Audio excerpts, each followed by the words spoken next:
Howdy, welcome back.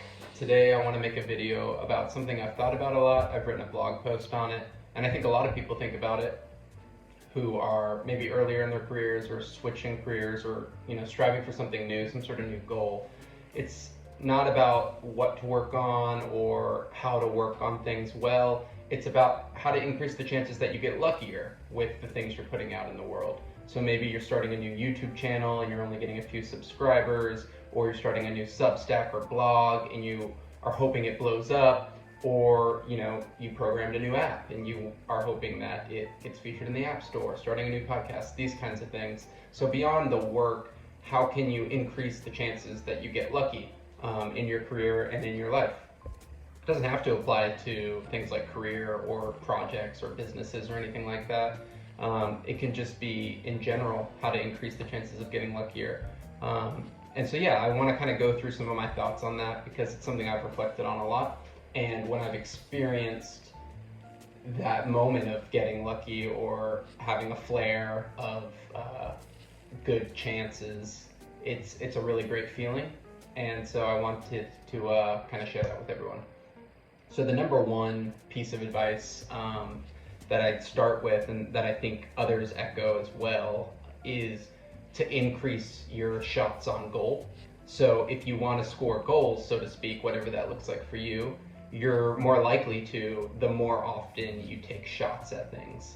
And so obviously that's a metaphor, but by being in the arena and taking chances, even when they're failing, and continuing to take more, you're increasing the likelihood that eventually one shot is going to go in the goal.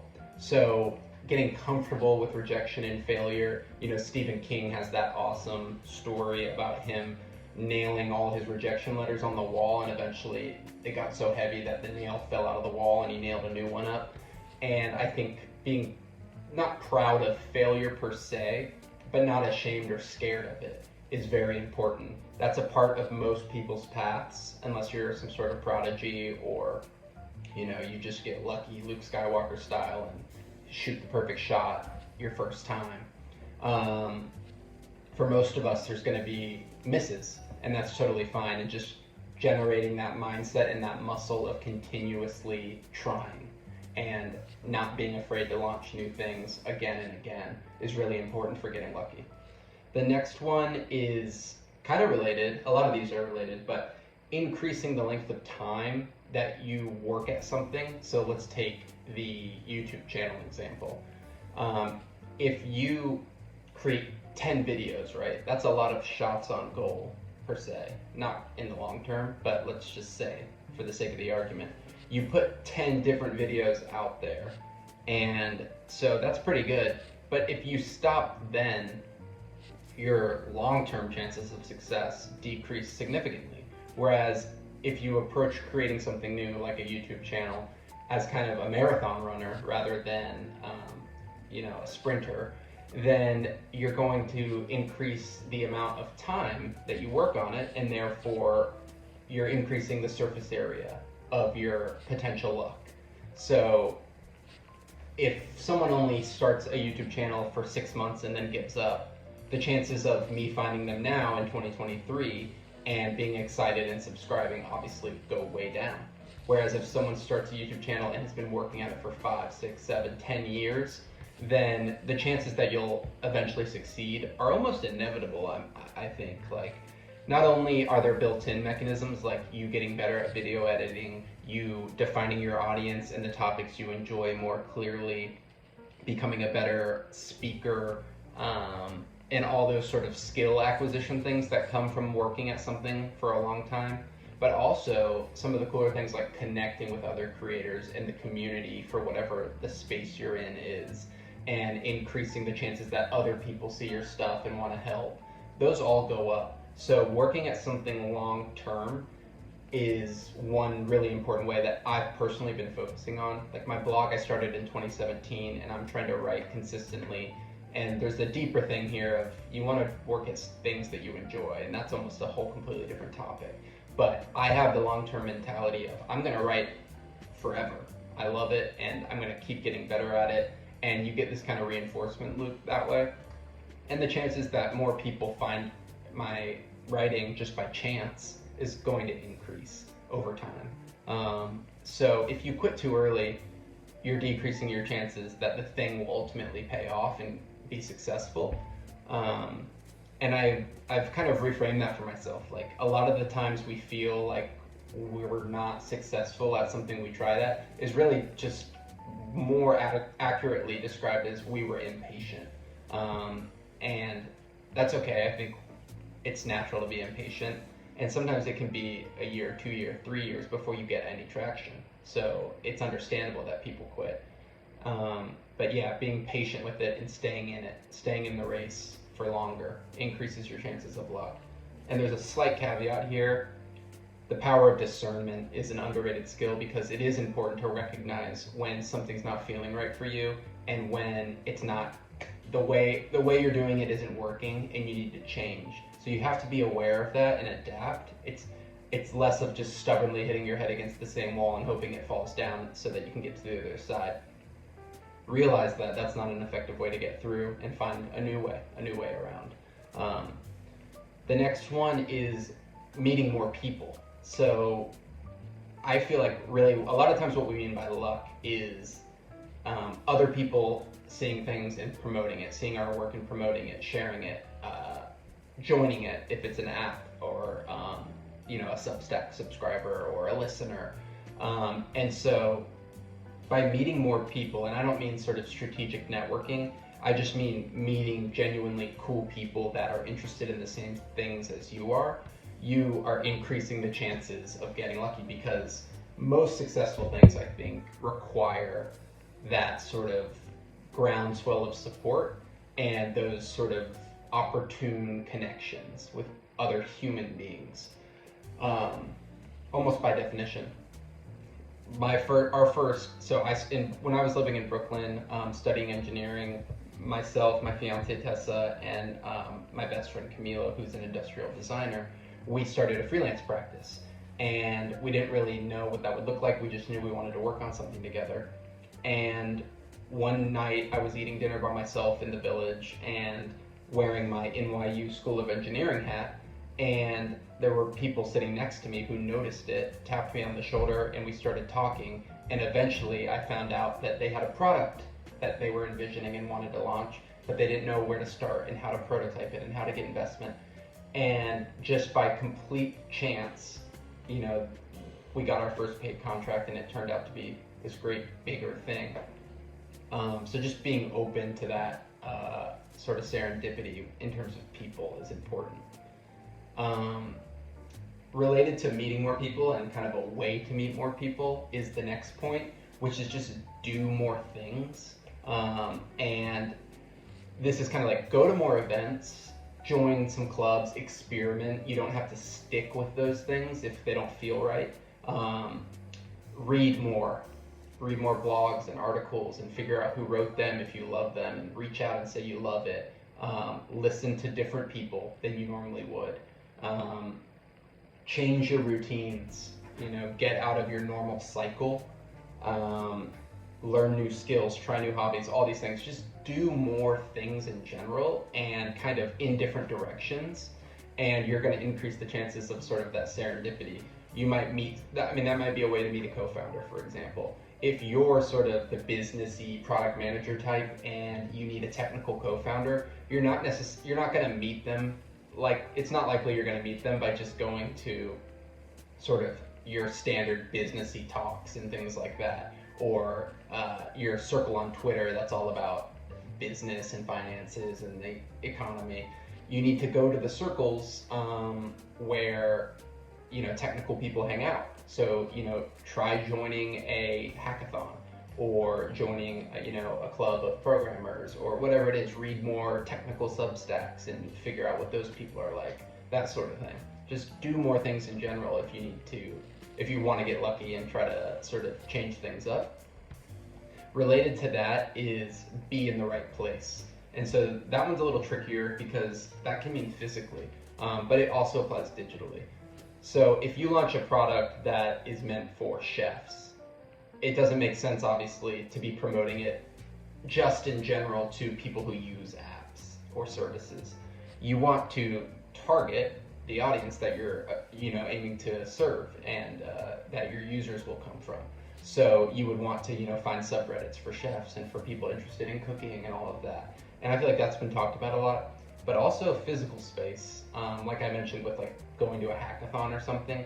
If you're a entrepreneur, Silicon Valley is sort of that concentrated circle of that. And I'm not saying move there or anything, but be aware of that, and maybe spend more time in places where luck tends to be in the thing that you're doing. And so, yeah, that's definitely one of them. Next is just kind of a fun one. It's introduce some randomness into your life. So every now and then do things on a whim. If you have the feeling that things aren't working, you should probably trust it, and it probably means that you've been kind of at a plateau for a minute. Again, make sure you're not impatient about that, but be aware of that feeling within yourself that, I feel like things aren't working, because that means you've been trying and anticipating something more and it's not happening. So by introducing sort of randomness and switching up what you normally do, you increases the chances of change. So let's say you're shy about promoting your work or something. Try like emailing it to people and saying like, hey, would you read this blog post I wrote? Even though that's not something normally that you would feel comfortable doing. Or make a YouTube video about it, launch a YouTube channel explaining it, even though that's not the strategy you've used before. Experiment more. I kind of think about it in terms of like genetics. I had this thought the other day.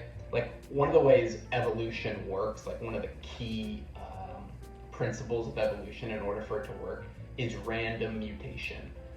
So without variation in genes, and then therefore variation in survivability and adaptability towards an environment, there is no sort of intelligence in terms of which genes to propagate.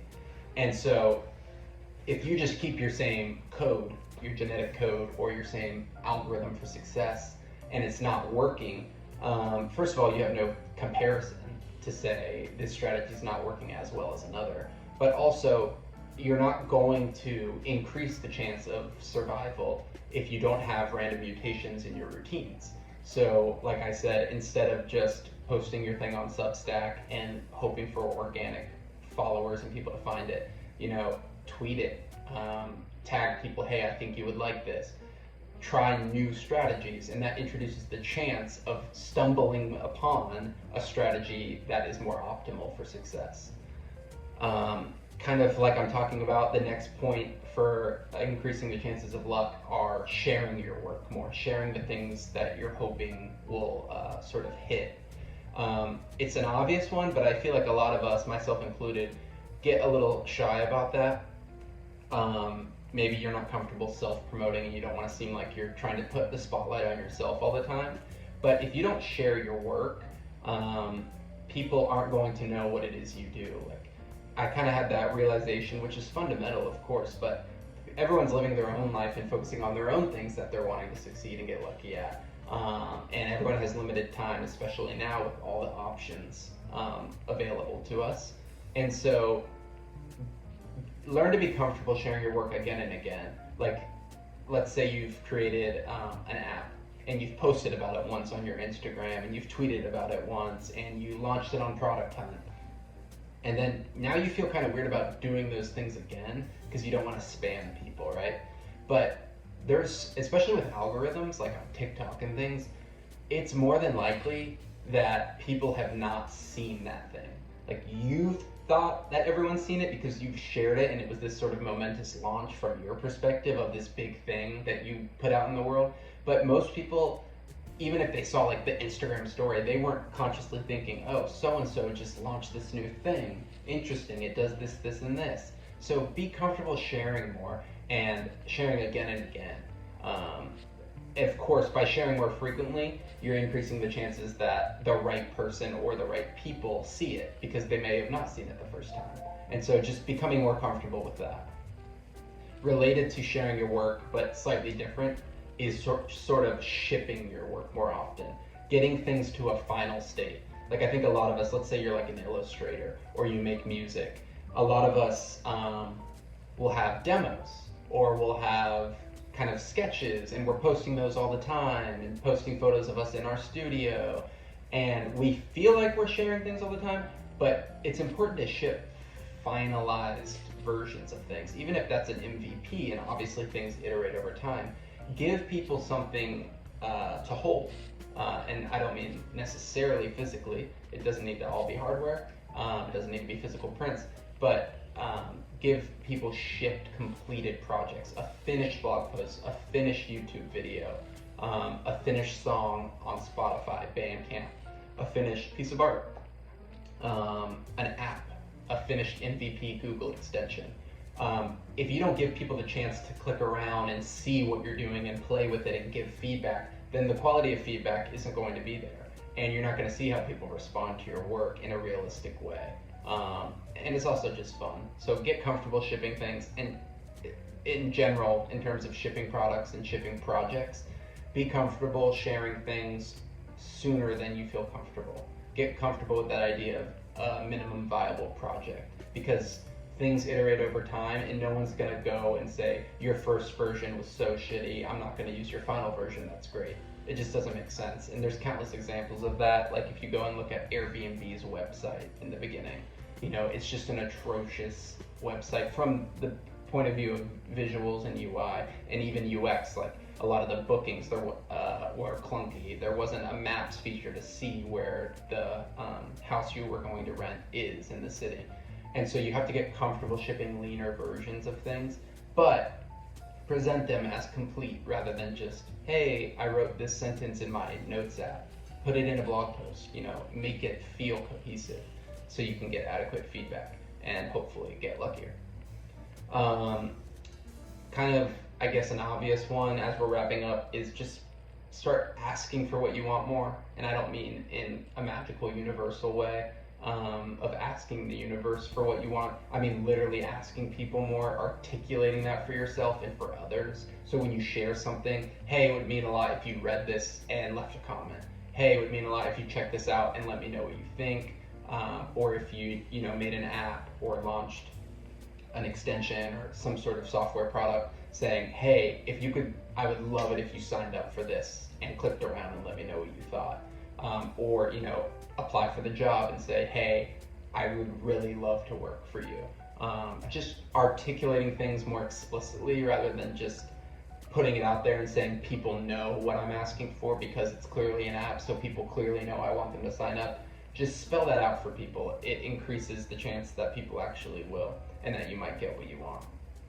And then the last one is kind of the one that helps all the others. It's learn from your experiences, learn from your shots on goal so that you can improve them. So get that feedback loop going for yourself and iterate to get better at the things you're doing, because the better you are at your craft, whether it's writing, making YouTube videos, podcasting, programming, whatever it is, the better you are, the obviously the more likely it is that you're going to get lucky with it and that people will find it. So take notes for yourself, document your attempts, and also, as a side note, share those learning experiences, share your sort of notes and your works in progress. There's the whole build in public movement. Get comfortable sharing sort of your internal thought processes on all that, because it really helps yourself and others. So those were sort of my ideas about how to get luckier. Hopefully it helps. Keep doing cool things and keep sharing them. And I think stay in it for the long term is something I'm really working on personally, and I think really helps. Thanks for watching. See ya.